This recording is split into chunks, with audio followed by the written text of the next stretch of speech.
Bueno, buenas tardes a todos. Muchas gracias por estar presentes acá. Muchas gracias a los expositores en primer lugar y a la organización de este evento a cargo de Carlos. Esta charla que nos convoca va a ser sobre seguros de transporte internacional de mercaderías, un tema súper actual y que involucra a los diferentes países de Latinoamérica. Los expositores serán tres, tendrán 20 minutos aproximadamente cada uno y después se va a abrir el tiempo de debate. Les voy a pedir, antes de comenzar con las presentaciones, por favor que silencien sus micrófonos y en lo posible que tengan sus cámaras encendidas para facilitar la disertación también de quienes están del otro lado. En primer lugar, va a comenzar Diego López Saavedra. Él es argentino, egresado de la Universidad Católica Argentina, abogado de larga trayectoria en nuestro país. Ha sido asesor y es asesor actualmente de aseguradoras y reaseguradoras locales y extranjeras.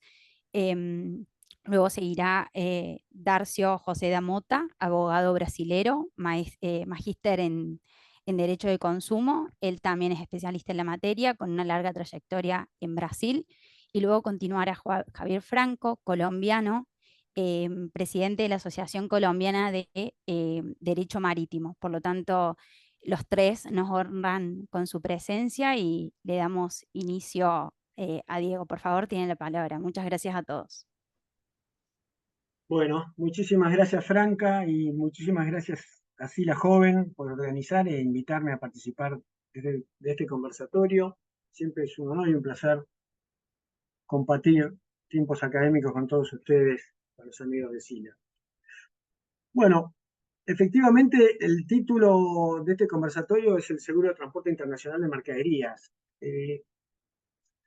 Para darnos tiempo a todos, obviamente, los expositores vamos a hablar 20 minutos.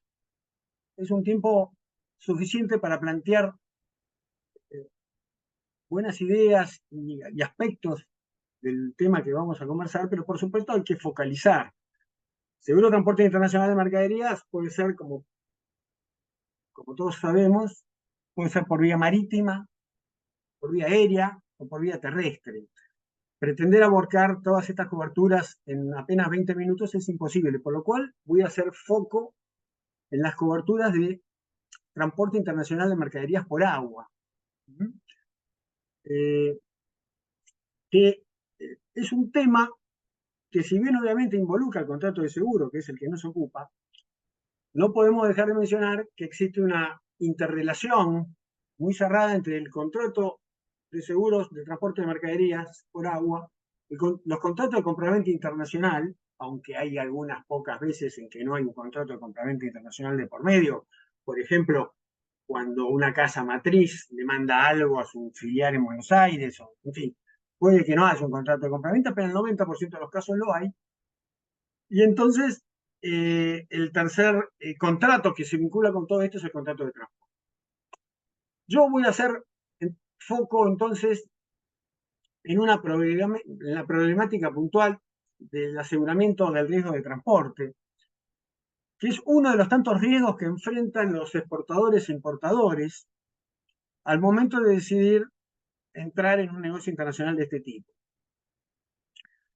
Son diferentes tipos de riesgos, no es solamente el riesgo de daños a la carga durante el transporte, que es el que vamos a desarrollar durante estos minutos. Existen riesgos comerciales, si él me va a cumplir, no me va a cumplir el contraparte. Existen riesgos burocráticos, reglamentarios, trámites aduaneros. Existe riesgo de responsabilidad civil. El dueño de una carga podría ser eventualmente responsable por daños que su carga causara a terceros. Y entonces, de vuelta el foco acá, de todos estos riesgos que enfrentan los exportadores e importadores, nosotros vamos a hacer foco en el riesgo de transporte que solamente refiere y cubre parte de estos riesgos que enfrentan estas empresas. La Ley de Navegación Argentina, que fue promulgada en el año 1973, redactada por un jurista muy reconocido argentino, Atilio Malvagni, dedica todo un capítulo a los seguros marítimos y nos fija algunas pautas que quiero comenzar por señalar para después entrar más en detalle en las coberturas específicas que brinda el mercado asegurador argentino para este tipo de riesgo. Y tenemos así al artículo 410 de la Ley de Navegación, que dice que todo interés sobre el buque, cargo, flete puede asegurarse contra cualquier riesgo de la navegación. Bueno, con exclusión de los que provienen del derecho intencional del duelo. Efectivamente, el dolo no es asegurable. Este artículo 410 establece o ratifica el mismo principio que establece la ley de seguros, en el sentido de que para que haya un contrato de seguro debe existir un interés asegurable legítimo.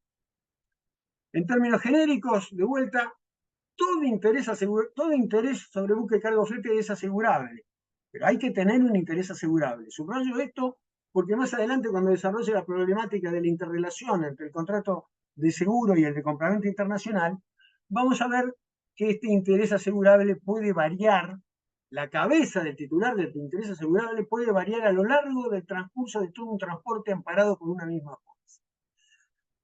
En términos generales, el artículo 412 de la Ley de Navegación establece un asterisco, empezando a leer. La Ley de Navegación ratifica y ensalza varias veces el principio de la autonomía de la voluntad de las partes. En varios tramos referidos a los contratos de seguro destaca que el contrato se rige por la autonomía de la voluntad de las partes. Y así arranca el 412, que son a cargo del asegurador los daños y pérdidas originadas por los riesgos convenidos en el contrato. De vuelta, autonomía de la voluntad. Y a falta de ello, establece que la cobertura, una cobertura mínima, si se quiere, que puede pactarse en contrario, pero de vuelta, a falta de convenio, el seguro cubre daños que provengan de tempestades, naufragios, encallamiento, varadura, abordaje, chazón, explosión, incendio, piratería, saqueo, cambio forzado de ruta, de viaje de buque y en general de todos los accidentes y riesgos de mar. Aquí, copiando el sistema inglés, Malvagni era un admirador, no sé si es la palabra, pero se apoyaba mucho en la Marine Insurance Act del año 1906, inglesa, y en el derecho inglés el concepto de riesgos de mar está muy desarrollado, perils of the sea, en inglés. Este principio de jus generis establece que cuando en una definición se utilizan expresiones individuales y precisas, y después se cierra la frase con una expresión de carácter general, esta expresión de carácter general debe entenderse dentro del contexto y las limitaciones de las expresiones particulares anteriormente enumeradas. Traduzco, si no fui claro.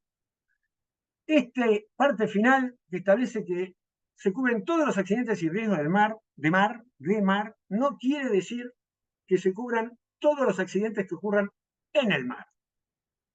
Deben ser accidentes y riesgos que tengan alguna vinculación o sean parecidos a los riesgos anteriormente enumerados. Es decir, no se cubren todos los riesgos que ocurren en el mar, sino que se cubren los riesgos de mar.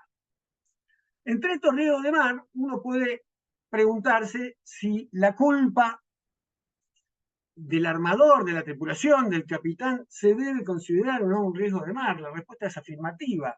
Cuando un buque se encalla o vara o cuando hay un caso de abordaje, generalmente ha habido un error de pilotaje y eso se considera un clásico riesgo de mar.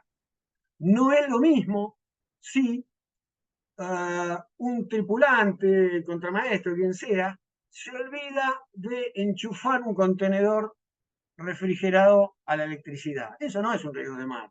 Puede haber ocurrido en el mar, a bordo del buque, pero no se trata de un riesgo. Para cerrar esto, en el capítulo referido a los seguros sobre los efectos o la carga, en el artículo 439, bueno, tras listar una serie de factores que son inasegurables, que por razones de tiempo no voy a enumerar, y una vez más dice que con excepción de los casos previstos por la ley, y salvo pacto en contrario, es decir, siempre predomina la autonomía de la voluntad, el asegurador responde por los daños y pérdidas que sufran los efectos provenientes de dolo, culpa grave del armador, capitán, tripulante, práctico, sin intervención del asegurado. Es decir, acá ratifica que la cobertura sobre mercaderías cubre, salvo pacto en contrario, la culpa del capitán y la tripulación. Entonces, sentados estos principios básicos y de vuelta, subrayando el concepto de que debe existir un interés asegurable, vamos ahora a referirnos, a hacer un paréntesis con el tema específico del seguro marítimo,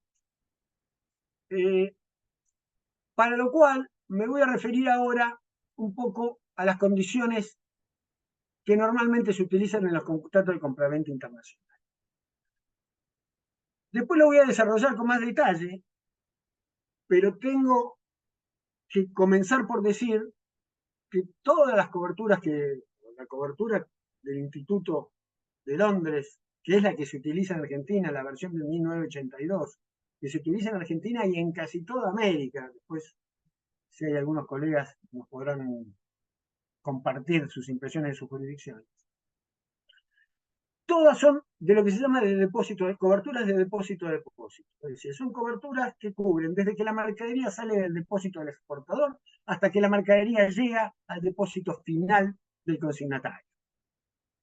Ahora, como vamos a ver ahora, y acá empieza el tema del interés asegurable y la vinculación entre el contrato de compraventa y el contrato de seguro, dependiendo de las condiciones de compra-venta, el interés asegurable, perdón, dependiendo de las condiciones de compraventa y de en qué momento ocurre un siniestro durante la cobertura depósito-depósito, el interés asegurable podrá estar en cabeza del vendedor o podrá estar en cabeza del comprador.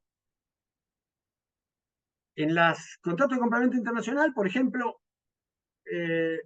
la condición, las 5 terms, que es un acrónimo de International Commercial Terms, son las reglas establecidas por la Cámara de Comercio Internacional para compraventas internacionales, y por su codificación establecen un montón de derechos y obligaciones, dependiendo de cuál se use a cargo de las respectivas partes en el contrato. Por ejemplo, la más beneficiosa, entre comillas, para el vendedor de una mercadería y la más compleja para el comprador de una mercadería en un contrato de compraventa internacional. La condición ex-works. De acuerdo a esta condición, si en la factura, por ejemplo, se le pone un valor $100.000 ex-works, esto quiere decir que lo que se acordó es que el vendedor va a poner la mercadería a disposición del comprador en sus propios locales, y a partir del momento en que pone a disposición esta mercadería, los riesgos y la propiedad de la mercadería pasa del cabeza del vendedor al comprador. Entonces, bajo esta cobertura ex-works, cualquier daño que ocurra durante el transporte va a ser sufrido por el comprador de la mercadería. Contrariamente a esto, bueno, me voy a saltear algunas. La antítesis de la ex-works es la última que figura en la filmina. La DPU, entregado en lugar y descargado. Delivered at place and unloaded, viene en inglés. Se pone DPU en la factura depósito del comprador en tal ciudad, y entonces la transferencia de riesgos y de propiedad de cabeza del vendedor al comprador ocurre recién cuando la mercadería es entregada y descargada en el lugar de destino. Ahí el comprador prácticamente se sienta a esperar la mercadería y no asume ningún riesgo. Son todos riesgos a cargo del vendedor. En el medio tenemos, por ejemplo, la clásica, la segunda, la FOB, Free on Board, libre a bordo. Aquí la transferencia de propiedad y de riesgos ocurren cuando la mercadería objeto de la compraventa cruza la baranda del buque. Y subiéndose en una grúa, se rompe la grúa y cae el contenedor de este lado, del lado del muelle, y se rompe la mercadería, bueno, esa mercadería se perdió para el vendedor. Si ocurre el mismo siniestro del otro lado de la baranda del buque, entonces la mercadería se va a haber perdido para el comprador. Y así todos los riesgos anteriores, desde que salió del depósito del vendedor hasta que cruzó la baranda del buque, cualquier siniestro ocurrido durante ese periodo habrá sido sufrido por el vendedor. La obligación del vendedor, bajo una condición FOB, es de nuevo entregar la mercadería a bordo del buque en buena condición. Si sufre un siniestro, se abolla, igual cargan la mercadería rota a bordo del buque, entonces el vendedor no estaría cumpliendo con el contrato de compraventa internacional. Después, al final de la charla, les voy a contar un caso real donde vamos a ver cómo funciona en la práctica todo esto. Bueno, otras condiciones de Incoterms, Free Carrier. Esta es hoy por hoy muy importante y de las más utilizadas. En el comercio internacional, en el transporte internacional, actualmente predomina el uso de lo que se llaman los agentes de carga freight forward. Del inglés viene de NVCC, que es Non-Vessel, NVOC, Non-Vessel Ocean Carrier. Son transportistas que no tienen medios de transporte. Son, si se quieren, brokers, pero emiten conocimiento de embarque, asumen responsabilidades, etc. Cuando uno pone la condición FCA, Free Carrier, libre transportista, el vendedor cumple con su obligación bajo el contrato de compraventa y la transferencia de riesgos ocurre cuando le entrega la mercadería a lo que se llama el freight forwarder, un agente de carga en un depósito o en donde sea. A partir de ahí, es decir, la mercadería salió del depósito del vendedor, comienza la cobertura, entra un depósito intermedio de un agente de carga, acondiciona la mercadería y después el agente de carga la entrega al buque. En esta secuencia, el primer tramo del riesgo es a cargo del vendedor y a partir de que la recibe el freight forwarder, todos los riesgos y la propiedad de la mercadería pasan a ser de propiedad y a cargo del comprador. Entonces ya podemos empezar a ver que el interés asegurable, por lo menos derivado de la propiedad de la carga, es variable y que si el seguro de transporte lo sacó el vendedor, por ejemplo, bajo una cobertura CIF, donde también la transferencia de la propiedad y de riesgos ocurre cuando cruza la baranda del buque, pero acá el costo del seguro y la contratación del seguro es a cargo del vendedor. Entonces ese vendedor, ese seguro lo está contrayendo por cuenta propia para cubrir el primer tramo, donde él es el dueño de la mercadería, y por cuenta de un tercero, el comprador, a partir del momento que la mercadería cruza la baranda. Bueno, tengamos esto presente, porque después voy a volver sobre el tema. Bueno, perdón. Eh, todos estos riesgos de transporte, que como dije recién, son coberturas de depósito a depósito, están amparados en Argentina y en gran parte del mundo por lo que se denomina las cláusulas del Instituto de Aseguradores de Londres. Hoy por hoy se conocen bajo las siglas A, B y C. A es contra todo riesgo, B es con avería y la C es lo que antes era libre de avería particular. Estas últimas dos son coberturas muy restringidas que casi no se usan, con lo cual cubren, no cubren, por ejemplo, la libre de avería particular no cubre averías particulares, solo daño total, salvo averías particulares causadas por riesgos de mar, etcétera. Pero como el 90% o más de las coberturas son contra todo riesgo, voy a hacer foco en la cobertura de todo riesgo. Las cláusulas del instituto tienen una historia centenaria. Nacen en el Lloyd's, más precisamente en el famoso bar del señor Edward Lloyd's, que tenía un bar en el centro de Londres, cuyo primer registro histórico aparece en algún diario de Londres, la London Gazette, en el año 1688, donde ya se lo menciona, y era un bar donde se juntaban marinos, navieros, y se intercambiaba mucha información, y el dueño del bar proveía información, logística.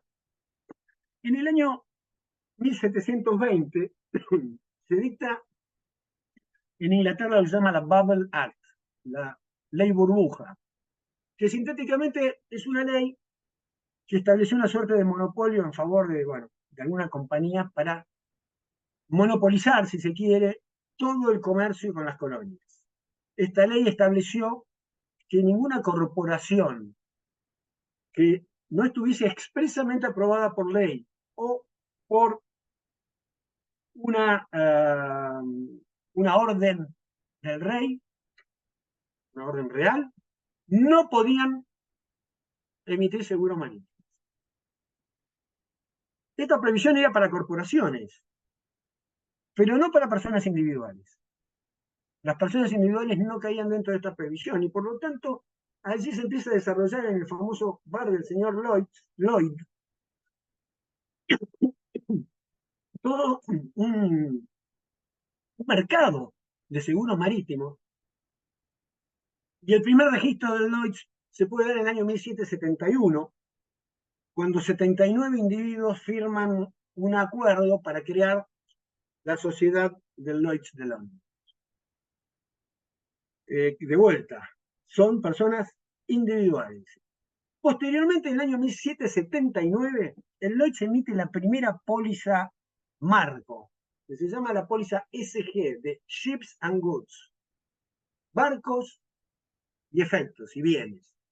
Era una póliza marco que además fue adoptada por la Marine Insurance Act del año 1906 como modelo de póliza, pero era una póliza complicada y muy difícil de entender porque mezclaba la cobertura de casco con la cobertura de transporte.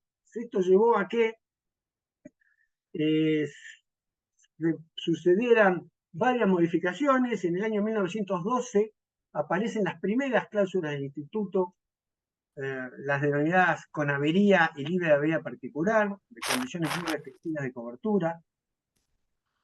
Y en el año 1950, Lloyds emite la primera póliza estándar de contra todo riesgo, siempre hablando obviamente para el transporte de mercadería. Finalmente, en el año 1963, se ajustan nuevamente tanto la cobertura a todo riesgo, la de libre avería particular y la de con averías. De vuelta, estas últimas dos, coberturas muy restringidas, que cubren en muy pocos casos averías particulares que puede sufrir la carga. Por eso me focalizo en a todo riesgo. La póliza ya del año 1962 tenía una redacción muy sencilla. Fue la póliza, se utilizó durante décadas en Argentina. Era una póliza que cubría todos los riesgos, salvo, decía, vicio propio, naturaleza de la cosa asegurada, demora, huelga y guerra. Todo lo demás estaba cubierto. Ahora, bajo el concepto de naturaleza de la cosa asegurada, o vicio propio, se excluyen un montón de cosas. Se consideraba, y se consideró durante la vigencia de estas cláusulas, que la insuficiencia de un embalaje preparado antes del inicio de la vigencia era un vicio propio de la mercadería. Incluido. Las mercaderías perecederas, por ejemplo, si yo subo un contenedor de bananas no refrigeradas a bordo de un barco, y va a llegar después de 30 días, van a llegar podridas. Ese es un daño causado por la naturaleza de la cosa asegurada. También está excluido. Los daños derivados de demora, se tiende demora en la concreción del viaje. Si unos bienes estaban acondicionados para soportar una travesía marítima de un mes, pero por razones X se tarda 5 meses y llega en mal estado fruto de esta demora, bueno, ese daño tampoco está cubierto. Estaba cubierto por la póliza de todo riesgo del año 1962. Finalmente, en el año 1982, en base a toda esta experiencia centenaria que estoy relatando, se dictan las cláusulas A, B y C. La cláusula A es la cobertura contra todo riesgo, como se llamaba antes, la cláusula B es con avería y la cláusula C es libre de avería particular. Y acá ya sí me meto en la cobertura propiamente. Y el artículo 1 ya nos define con pocas palabras cómo es la cobertura. Dice que cubre todos los riesgos que dañen o ocasionen pérdidas de los bienes asegurados por cualquier causa externa. Y acá subrayo causa externa, porque de vuelta, el vicio propio, la naturaleza de la cosa asegurada, un embalaje mal hecho antes del inicio del viaje, no son causas externas que ocurren durante el transporte y por lo tanto no están cubiertas. De vuelta, si se ocurre un daño que no ha sido causado por una causa externa, a pesar de que no esté expresamente listado en las exclusiones, no debería estar cubierto. La evolución de estas cláusulas, como vamos a ver más adelante, ha llevado a desarrollar un poco más las exclusiones, siempre alrededor del torno del vicio propio, la naturaleza de la cosa asegurada y la demanda. Adicionalmente, la cobertura de todo riesgo cubre lo que se llama la contribución de avería gruesa y los gastos de salvamento. Bueno, las contribuciones de avería gruesa son los gastos o sacrificios en que incurre algún integrante de la expedición marítima en beneficio de la seguridad de toda la expedición, terminan siendo compartidos por todos los integrantes de la expedición. Esto es lo que se llama la liquidación de avería gruesa. Por ejemplo, el típico caso es la echazón. Si para zafar una varadura tienen que tirar 4 o 5 contenedores al agua, bueno, no se joroban los 4 o 5 propietarios de los contenedores. Esa pérdida se prorratea entre todos los integrantes de la expedición. Eso se llama avería gruesa y esa contribución de avería gruesa está cubierta por el seguro, al igual que los gastos de asistencia y salvamento. Todos estos, aunque no lo dijera la póliza, estarían cubiertos para la ley argentina, porque no son ni más ni menos que precisamente gastos de salvamento, es decir, gastos que se hacen para evitar o minimizar la consecuencia de un siniestro, los cuales, de acuerdo al artículo 418 y 72 de la ley de seguros, son siempre a cargo del asegurador. Entonces, como dije, se excluye todo lo que no sea causado por causas externas o causas anteriores al inicio de la vigencia, y así la versión del 82 desarrolla un poco más lo que no cubre la póliza y establece que no se cubre el dolo, el derrame o pérdida de peso, esto se asimila, de vuelta, no hay una causa externa que lo cause. El vicio propio naturaleza de la cosa asegurada, como vimos antes, la demora, la insolvencia del armador, es decir, cualquier gasto o el incumplimiento del armador de su obligación principal de transporte, hay que hacer transbordos porque el armador se quedó sin plata, bueno, esos gastos no están cubiertos por la póliza de todo riesgo. Y considera también que se excluye, y esto es porque se asimile al vicio propio, la innavegabilidad del buque o inaptitud del contenedor en la medida que todo esto, la innavegabilidad y la inaptitud, hayan sido conocidas por el asegurado o sus dependientes. Aquí de nuevo, esto se excluye porque si un asegurado o un cargador utiliza recibe un contenedor para cargarlo y ve que tiene agujeros en el techo y sin perjuicio de eso carga igual la mercadería, bueno, entonces la causa del siniestro que se va a producir más tarde, la causa que es la inaptitud del contenedor, se ocasiona antes del inicio de la vigencia de la póliza. Es decir, esa causa nace antes de que el transporte o la mercadería deje el depósito del exportador. Y las clásicas exclusiones de guerra, secuestro y hucho. Entonces, la cláusula que mencioné arriba del artículo 1 debe leerse y tenerse muy particularmente en cuenta con lo que se denomina la cláusula de tránsito, que es la cláusula 8 de la cobertura A de todo riesgo, que establece precisamente que este seguro entra en vigor desde el momento en que los bienes asegurados salen del almacenamiento o sitio de depósito en el lugar citado en la póliza, para el comienzo del tránsito y continúa durante el curso ordinario del mismo.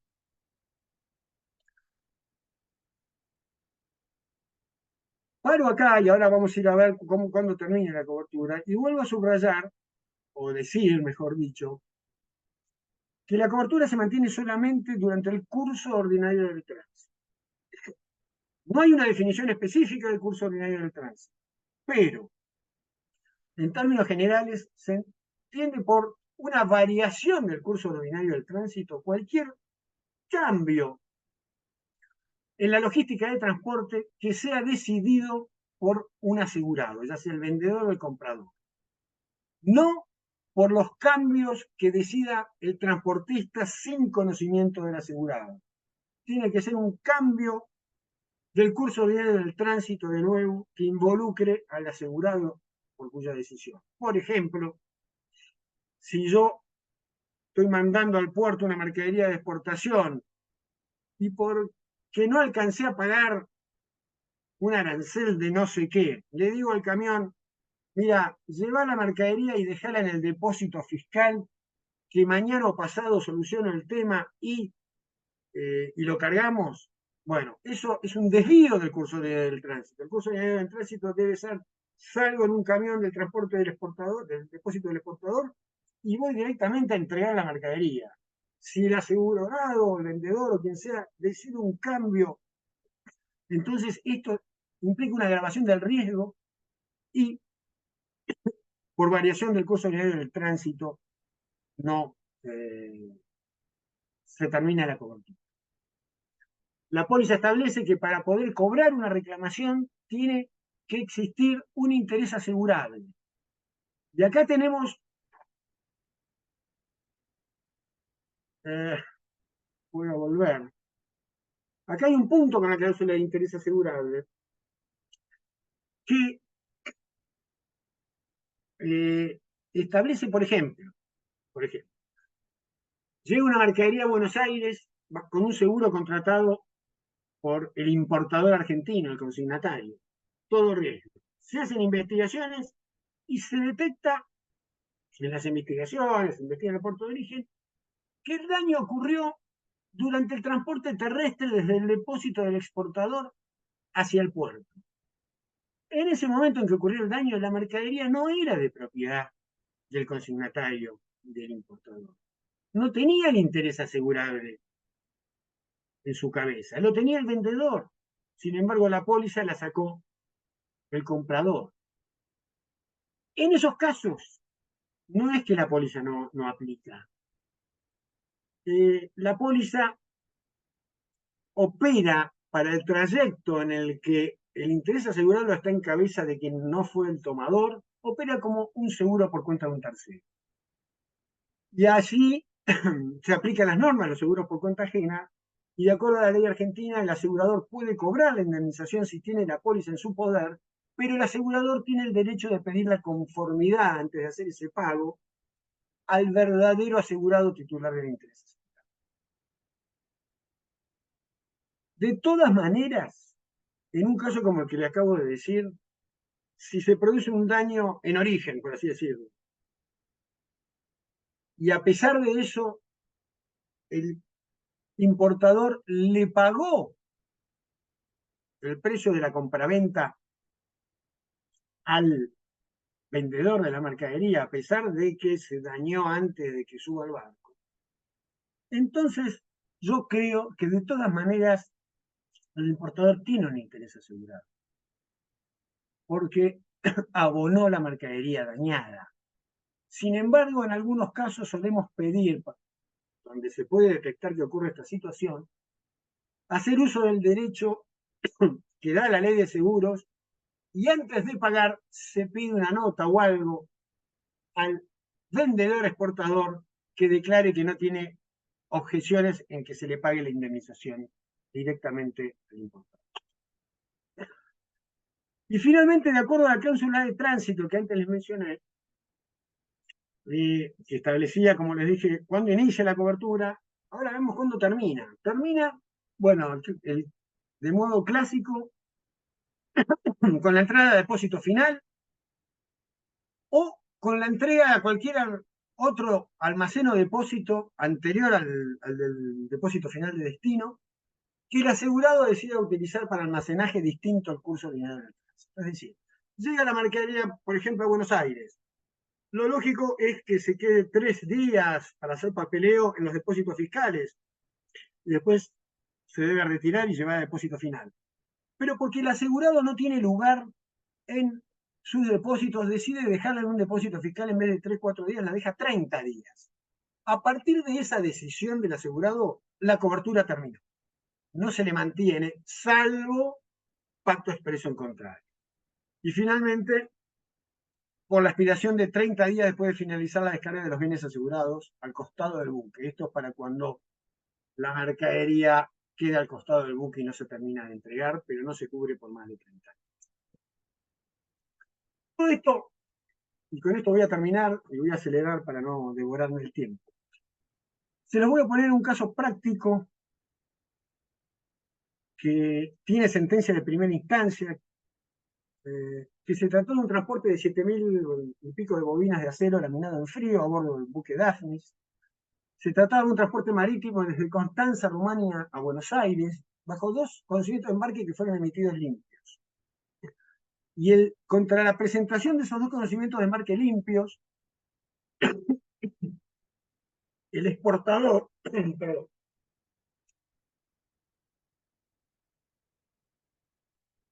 el exportador se presentó en el banco y cobró el crédito documentado. Como ustedes saben, uno de los documentos claves que hay que presentar para cobrar una carta de crédito bancaria es un conocimiento de embarque limpio. A la descarga se verificaron oxidaciones y abolladuras, se hace un reconocimiento pericial, se designa un perito experto, se le pide información al asegurado, entre ellos se le pide el certificado de inspección y los recibos provisorios firmados en origen para ver en qué estado fue cargada la mercadería a bordo del buque. Y resultó ser que cuando conseguimos, no los proporcionó el asegurado, los consiguió el liquidador con un corresponsal en Rumania, conseguimos un informe de carga de las bobinas en origen, en Constanza, de donde surgió que las bobinas habían sido transportadas a través de un río en barcazas abiertas, y cuando llegaron a Constanza, el curso ordinario del tránsito era coordinadamente subirlas arriba del buque. En vez de hacer eso, las bobinas permanecieron 30 a 40 días en barcazas abiertas. Durante esos 30 a 40 días se mojaron y se oxidaron. Cuando llegaron a Buenos Aires, y lo que ocurrió, pudimos después comprobar, fue que los recibos provisorios, cuando uno carga mercadería a bordo de un buque, el capitán entrega al cargador los recibos provisorios, consignando el estado de la mercadería que recibe. Los recibos provisorios estaban observados por mercadería oxidada y mojada, a pesar de lo cual el buque emitió un conocimiento de embarque limpio con el cual el exportador pudo cobrar la carta de crédito. El resultado fue que se inició, la compañía de seguros que representábamos nosotros rechazamos el siniestro por interrupción del curso ordinario del tránsito y porque esta póliza en particular, tenía una cláusula que decía que esta póliza cubre riesgos desde el punto de origen previo al embarque sobre el vapor de ultramar, aun cuando el contrato de venta estipule condiciones FOB, FAS y otras, que les explicaba antes, siempre que la firma asegurada pruebe que ningún seguro amparando el transporte previo ha sido cubierto separadamente por el embarque, por los embarcadores, perdón. Es decir, que no existía un seguro contratado por el vendedor que cubriera el trayecto previo al embarque. Finalmente, y para terminar, para no robar más tiempo, el consignatario inició juicio contra la compañía de seguros que defendimos nosotros y que rechazamos el siniestro en base a la variación del curso ordinario del tránsito y a la cláusula de riesgos previos al embarque que tenían que probar que no había un seguro que lo cubriera. Inició un juicio contra el buque e inició un juicio contra el vendedor de la marca. El resultado final fue: contra la compañía de seguros, la demanda fue rechazada y se consideró bien rechazado el siniestro.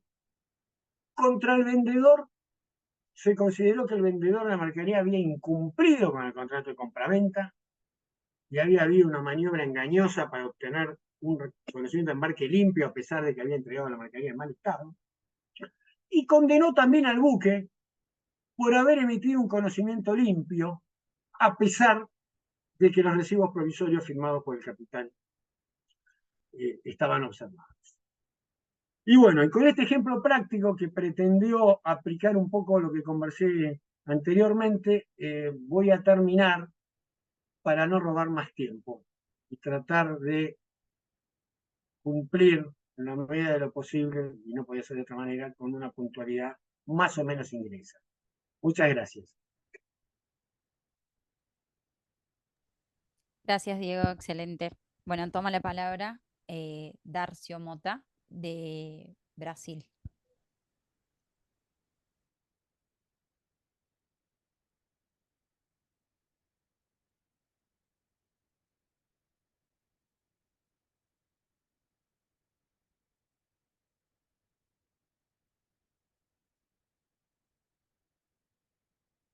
A todos,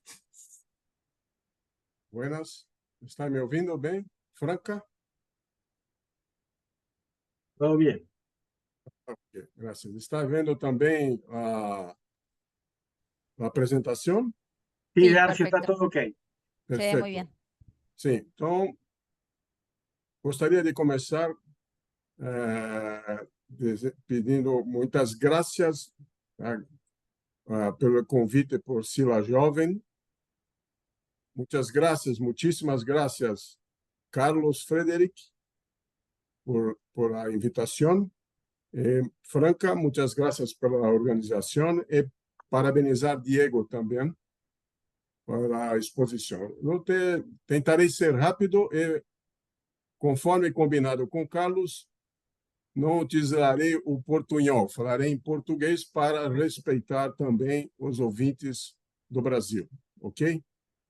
Então, vou partir aqui dessas relações contratuais que foram observadas pelo Diego, tá? E aqui no Brasil, trazer um painel de como é o seguro de transportes internacionais no Brasil, para depois adentrar num ponto que nos parece bastante sensível a respeito da subrogação e da ameaça a esse direito subrogatório do segurador por conta de cláusulas estabelecidas no contrato de transporte que acabam influenciando o ressarcimento. Bom, aqui temos um painel sobre a carteira de seguro de transportes, né? E podemos ver aqui o tema mais direcionado ao transporte internacional. Então, nós temos aqui um seguro do embarcador, a carteira de seguro, que é um seguro de importação e exportação. E, como foi dito pelo Diego, esse contrato é de transportes internacionais e de seguros também pela importação e exportação, ele pode ser aquaviário, terrestre e aéreo. Nos dedicaremos mais aqui para o transporte marítimo, aquaviário. Aqui um foco um pouco mais detalhado dos transportes nacionais e internacionais. E aqui os seguros de responsabilidade civil praticados no Brasil, né, para proteção do interesse do transportador. O que nós vimos anteriormente naquele quadro era o risco relacionado ao dono da carga, ao embarcador. E agora estamos vendo os seguros de responsabilidade civil do transportador. Esses que estão aqui destacados numa cor mais escura no painel é o RC, Responsabilidade Civil do Transportador Rodoviário, por viagem internacional. Depois temos aqui o de responsabilidade civil do transportador intermodal de carga, que também pode ser com abrangência internacional. O do armador de carga, do lado direito, e o transportador aéreo de carga. Então, falando em subrogação, é importante deixarmos claro que depende da caracterização da responsabilidade, o direito de regresso, depende da caracterização de responsabilidade do transportador. Existe uma obrigação originária, que é a obrigação de transportar a mercadoria de um ponto a outro, e gera a responsabilidade, gera o dever jurídico sucessivo, caso essa obrigação não seja cumprida. Então, não cumprida a obrigação originária, responde o devedor, no caso, o transportador, por perdas e danos. A inexecução do contrato de transporte gera responsabilidade objetiva. No Brasil, é tratada como responsabilidade objetiva. Isso quer dizer que independe da prova de culpa. Basta a demonstração do contrato, da contratação do transporte e do dano e o nexo causal entre o transporte e o dano gerado à mercadoria. Então, temos aí uma desnecessidade de se provar a culpa do transportador. E essa característica da obrigação contratual que gera responsabilidade objetiva se transmite por meio da subrogação ao segurador após o pagamento da indenização. Bem, mas para tudo isso, para haver a movimentação dos contratos de seguro, né, para gerar a possibilidade, o direito do segurador buscar, por meio do direito subrogatório, o ressarcimento do dano, tem que haver um sinistro. E esse sinistro, podemos conceituá-lo, tá, como um procedimento, tá, que define a ocorrência daquele risco determinado, pré-determinado na apólice. Ocorrendo o sinistro, caracterizado o sinistro, tá, há a regulação do sinistro, que é um procedimento administrativo para apuração da causa, natureza, extensão das avarias. E a função é a definição da existência de cobertura. É nomeado um regulador independente, um regulador de sinistro, um regulador contratado pela seguradora, e muitas vezes essa regulação ela é feita em conjunto com o transportador e o embarcador. Então, em determinados casos, sobretudo em avarias de elevado valor, danos a mercadorias cujo valor é elevado, são ajustados alguns procedimentos em conjunto. Então, nomeia-se um regulador independente, faz-se uma vistoria, análise da documentação para apuração das causas e consequências, elabora-se um relatório de sinistro, tá? Há uma análise desse relatório pela seguradora e, finalmente, o pagamento da indenização. Neste momento do pagamento da indenização, já deve ser iniciado, a orientação é essa, deve ser iniciado todos os procedimentos para avaliação das possibilidades do ressarcimento. Com o pagamento da indenização, há a subrogação. Tá? Então, na liquidação desse sinistro, apura-se o que deve ser pago, tá? Os danos, despesas, inclusive, pode ser danos às mercadorias transportadas, no caso, um risco do transportador, do embarcador, perfeito. As despesas também e, se for o caso, a contribuição de avaria grossa. Também é definido os honorários dos peritos e as despesas com a preservação e proteção e salvamento, como foi esclarecido pelo Diego na exposição anterior. O quanto deve ser pago também é objeto da liquidação, né, da regulação do sinistro. Quem deve receber, quem tem legitimidade, quem tem interesse segurável de receber, né, o valor da indenização. Também é estabelecido o tratamento dos salvados. Isso aqui é muito importante hoje em dia no Brasil, porque, tratando-se de transporte de mercadorias perigosas, Há uma responsabilidade solidária, inclusive da seguradora, a respeito do descarte dos salvados. Quer dizer, a seguradora ela deve se certificar que os salvados são descartados de forma correta, sem agredir o meio ambiente, sob pena de responder solidariamente com os demais pelo dano ambiental. Há também uma avaliação da viabilidade de ressarcimento. É nesse momento da liquidação de sinistro, é durante a regulação e no momento da liquidação do sinistro que a seguradora deve avaliar a possibilidade, a probabilidade de ressarcimento do dano. Então, aqui passamos por todos esses elementos. E aí, então, configura-se a subrogação do direito de regresso. A subrogação é a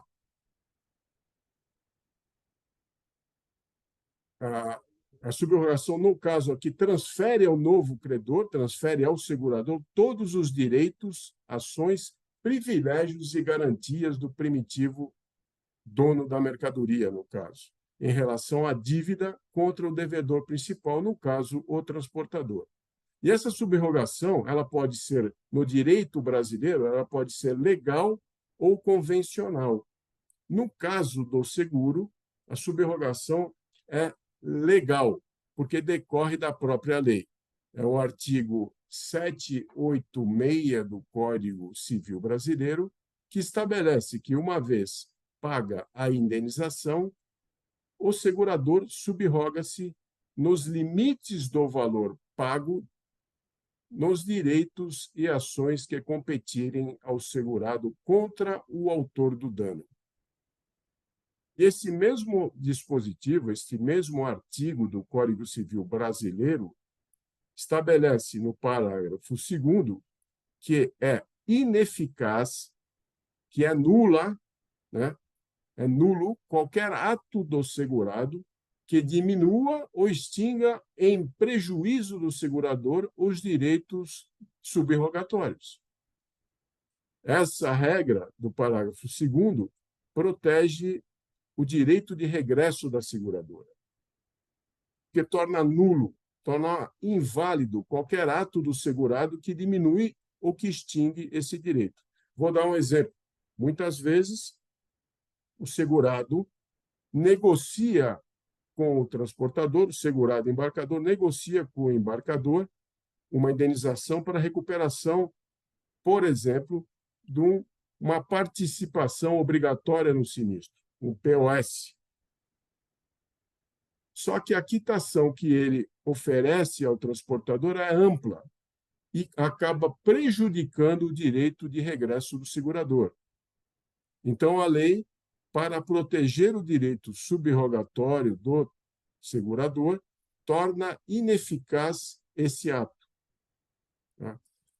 E o direito de regresso, tá, além do Código Civil Brasileiro, também é previsto no Código Comercial.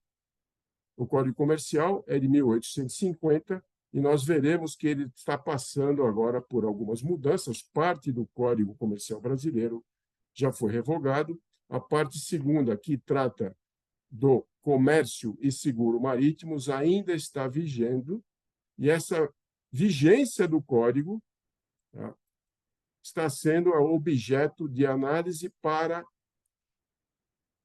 confecção de um projeto de lei de substituição do Código Comercial. Mas isso veremos logo mais adiante. A súmula 188, também do Supremo Tribunal Federal, que é o órgão máximo de jurisdição no Brasil, estabelece que o segurador tem ação regressiva contra o causador do dano pelo que efetivamente pagou, até o limite previsto no contrato de seguro. E esse direito subrogatório do segurador, ele tem um objetivo de reequilibrar o resultado e a saúde da carteira do seguro de transportes, no caso do transporte internacional de mercadorias.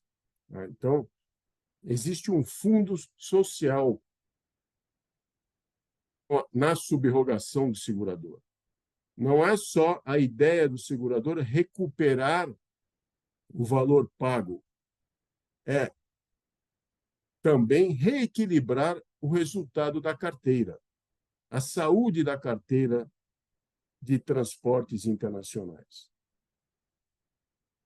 Só que a subrogação, nesses últimos anos, eu posso dizer, nesses últimos 6 a 10 anos, vem sofrendo uma crise.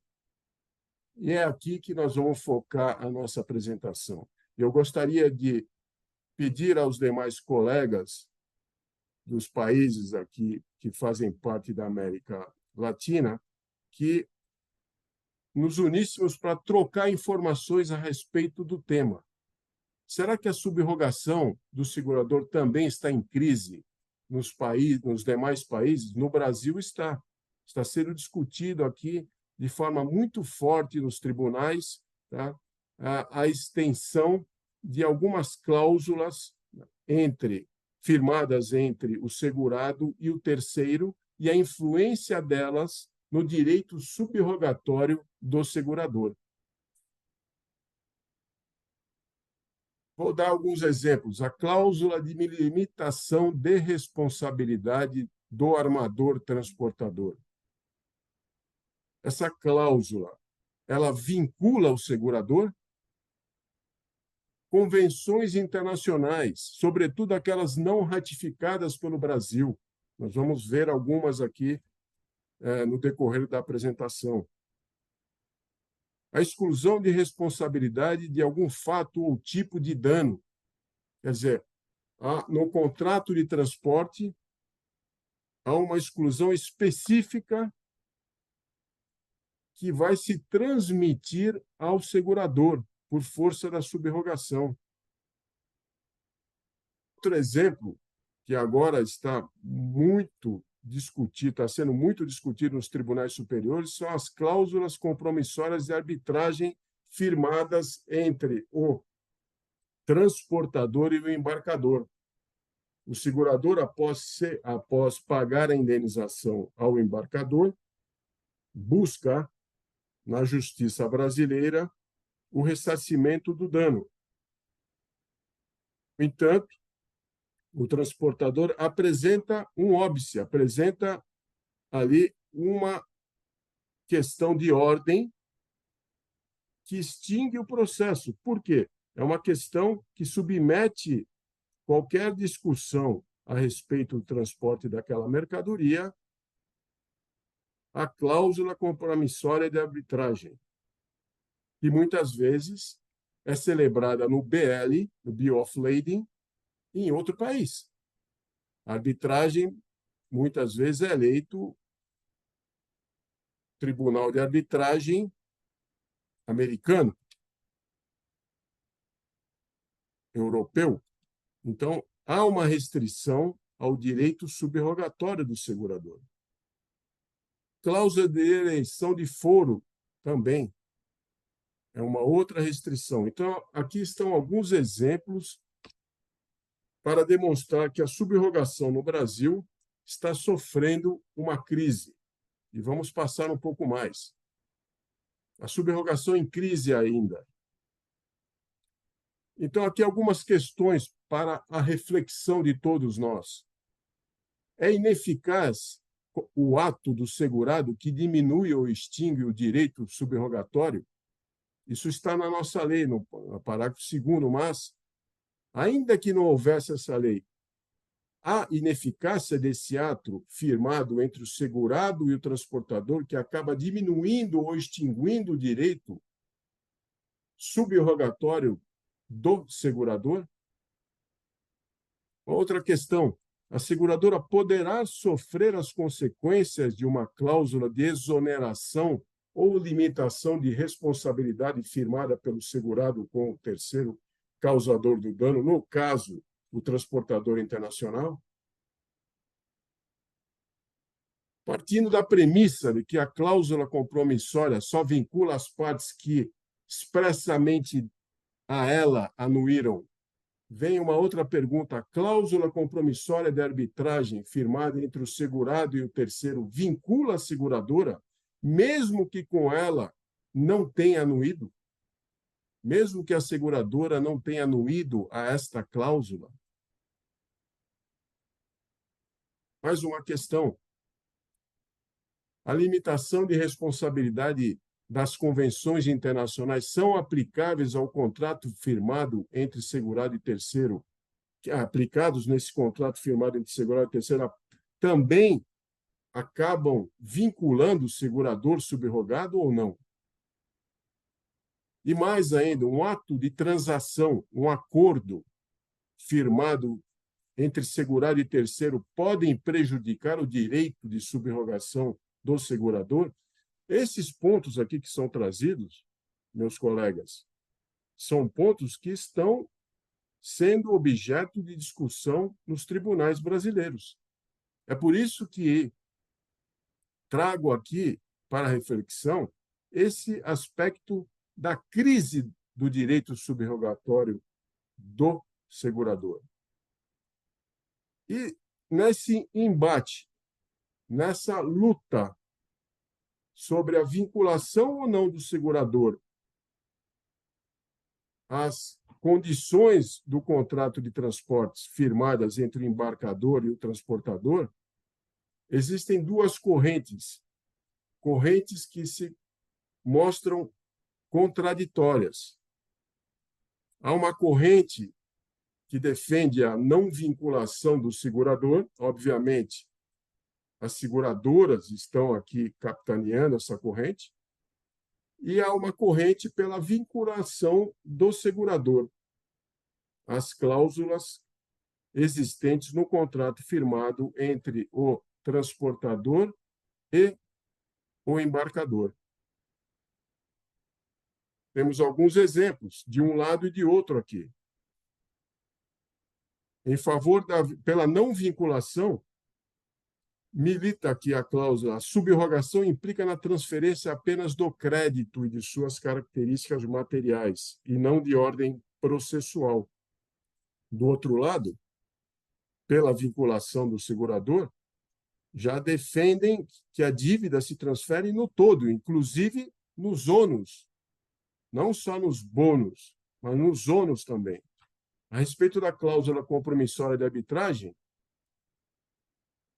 pela não vinculação do segurador, defende-se que essa cláusula compromissória é uma condição personalíssima, que somente obriga as partes contratantes, portanto, somente obriga o transportador e o embarcador, e não o segurador, que a ela não anuiu.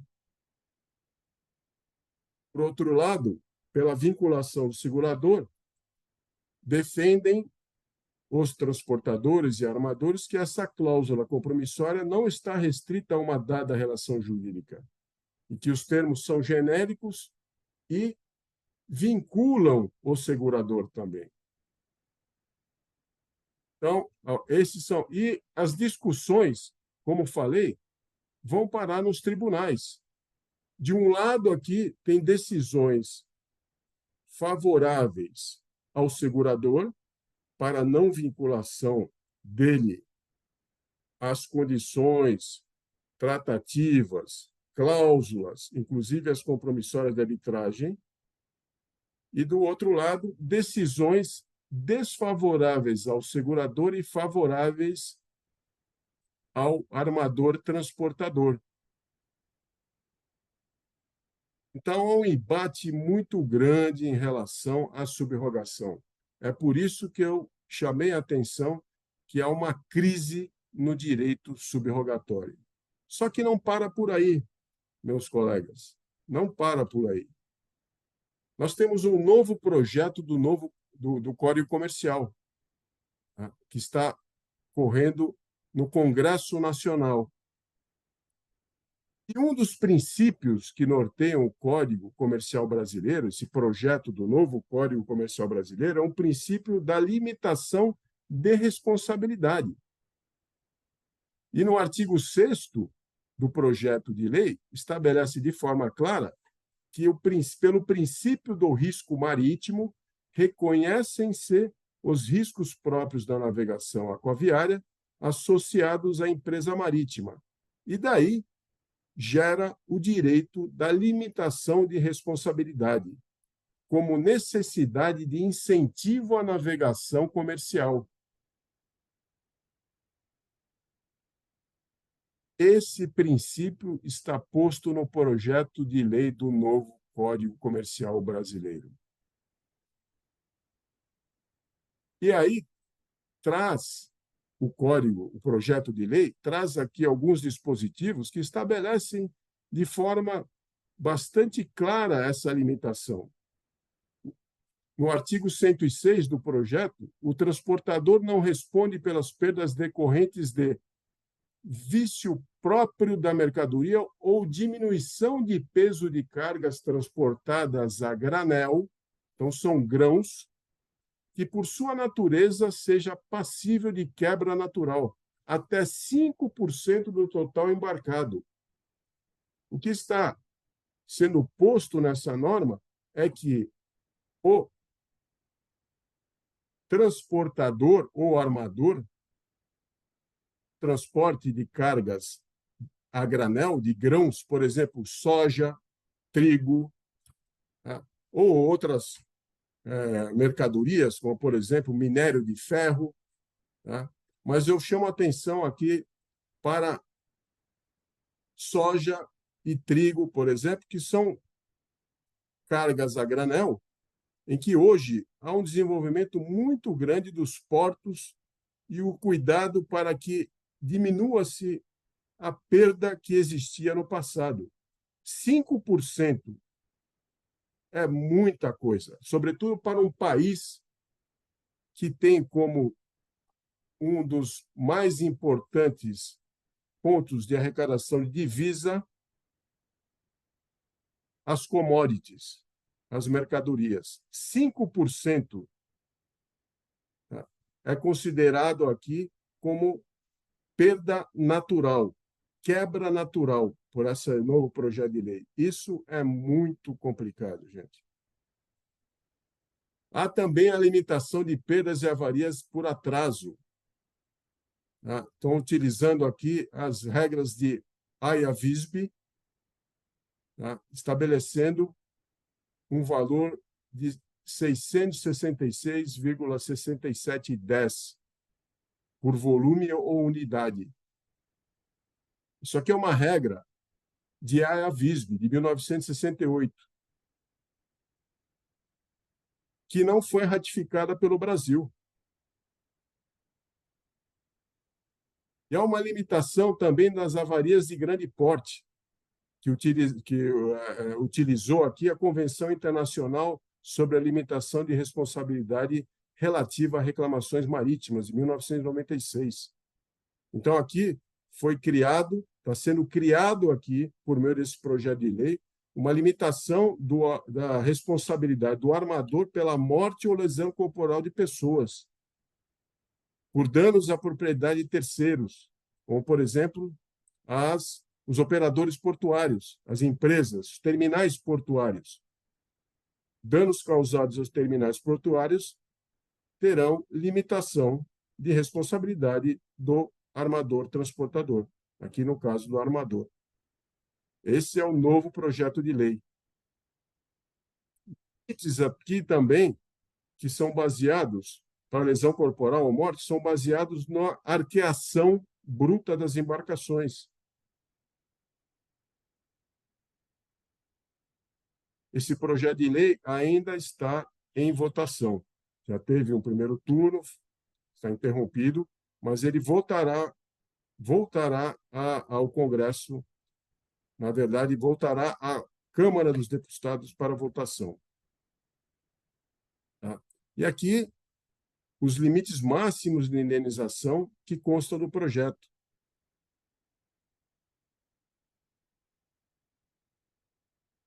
E essa limitação de responsabilidade prevista nesse projeto de lei se estende também ao proprietário do navio, ao ship owner, ao operador, ao fretador por viagem ou transportador, tá? E também ao capitão e aos membros da tripulação e práticos. Práticos também terão aí o abrandamento e a limitação da responsabilidade pelos seus atos por meio desse projeto de lei. É extremamente preocupante, sobretudo para os seguradores. E qual é a razão dessa limitação? Quais são os fundamentos dessa limitação? Segundo o projeto de lei, é um incentivo à indústria da navegação marítima brasileira.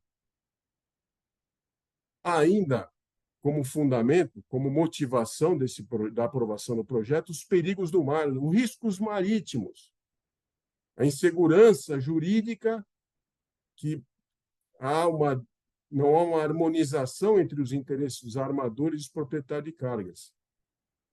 E essas fontes de limitação são as convenções internacionais, já falamos isso, as regras de Haia-Visby e a Convenção Internacional sobre a Limitação de Responsabilidade relativa a reclamações marítimas. Essas são as fontes dessas limitações que foram inseridas nesse projeto de lei do Brasil.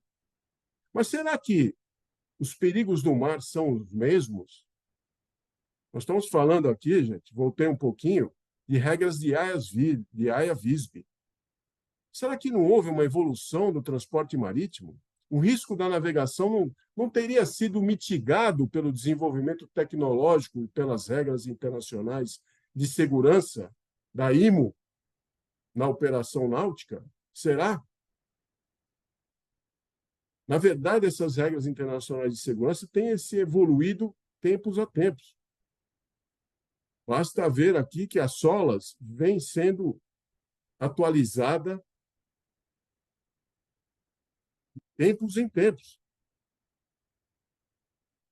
Os códigos de segurança, todas as regras de rastreamento das embarcações, o monitoramento, a transmissão, a interface, a alimentação pela fonte de energia principal, enfim, há uma identificação e seguimento e rastreamento dos navios a longa distância por um sistema, ao monitoramento. Esse monitoramento ele é complexo, mas ele é efetivo. E hoje em dia não dá para dizer que o navio está à deriva no mar. Nós sabemos exatamente aonde ele está. O planeta Terra está esquadrinhado por esses sistemas. Isso aqui é uma foto, por exemplo, da Polestar Global.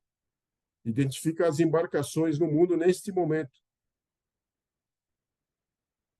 E a previsibilidade dos riscos meteorológicos também está atualizado. Também para a navegação, hoje em dia, os satélites meteorológicos podem prever o tempo de forma constante, de forma rápida.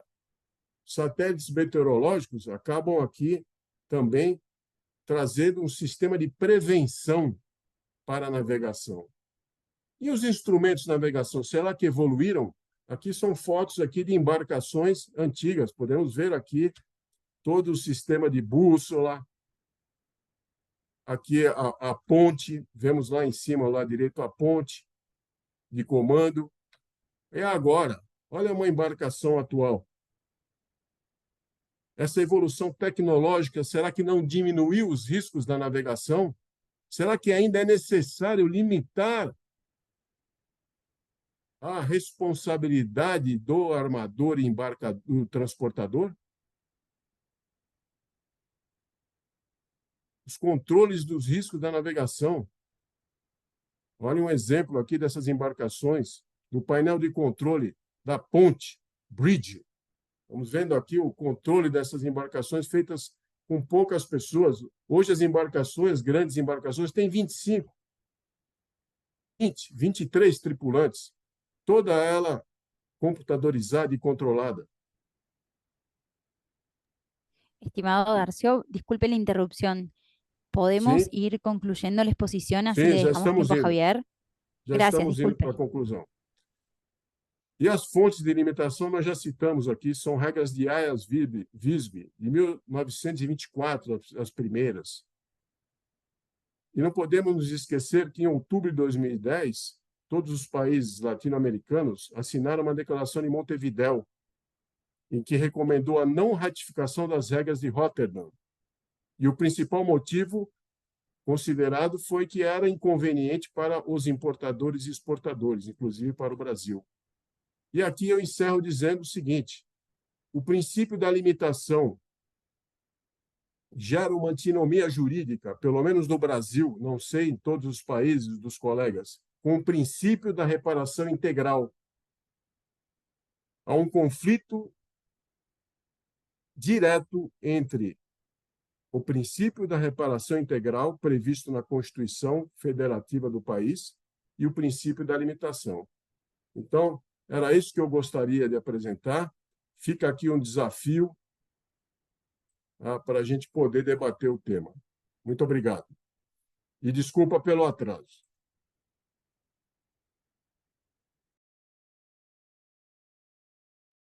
Bueno, muchas gracias. Excelente, Darcio, también. Pudimos comprender todos el portugués, muy claro. Continúa Javier Franco de Colombia. ¿Escuchan? Buenas tardes para todos. Un gusto, un saludo muy especial a todos los amigos del Sila Ida y de verdad agradecer a todos los organizadores por esta especial invitación y por este espacio. Yo pues soy muy consciente que tengo 20 minutos y que ya para algunos de ustedes por la diferencia horaria además puede ser extremadamente tarde para hablar de temas legales, con lo cual voy a tratar de, centrarme en algunos asuntos muy puntuales que creo que vale la pena revisar, excusándome además porque con mis colegas de panel habíamos quedado en organizarnos de otra manera, pero por una situación que tuve el día de hoy, nos vimos forzados a modificar un poquito la agenda. En este sentido, la misión que tengo hoy, y fue lo que conversé con mis compañeros de panel, era hablarles un poquito de las relaciones que existen entre la compraventa del transporte y el seguro, aunque buena parte de ello ya ha sido dicha. Me voy a esmerar en dejar más que una respuesta, quizá una pregunta, para ver si al final entre todos podemos tratar de darle la vuelta, y es, hoy en día cuando pensamos en el ámbito del transporte, en los seguros de transporte, hablamos del riesgo inherente al transporte. Ya Darcio ahorita nos hablaba de cómo se maneja el riesgo, de la limitación del transportador, etcétera, pero yo creo que vale la pena preguntarse si en el contexto actual del negocio del transporte debemos centrarnos en el riesgo inherente al transporte, o sería bueno hablar, por ejemplo, en la industria aseguradora del riesgo inherente a la logística. Y es un poco lo que yo les quiero, invitar a pensar. Y para ello quisiera arrancar simplemente compartiéndoles una gráfica. Vamos a ver si ustedes pueden verla en este minuto, a ver si nos hacemos un poco la tarde amigable.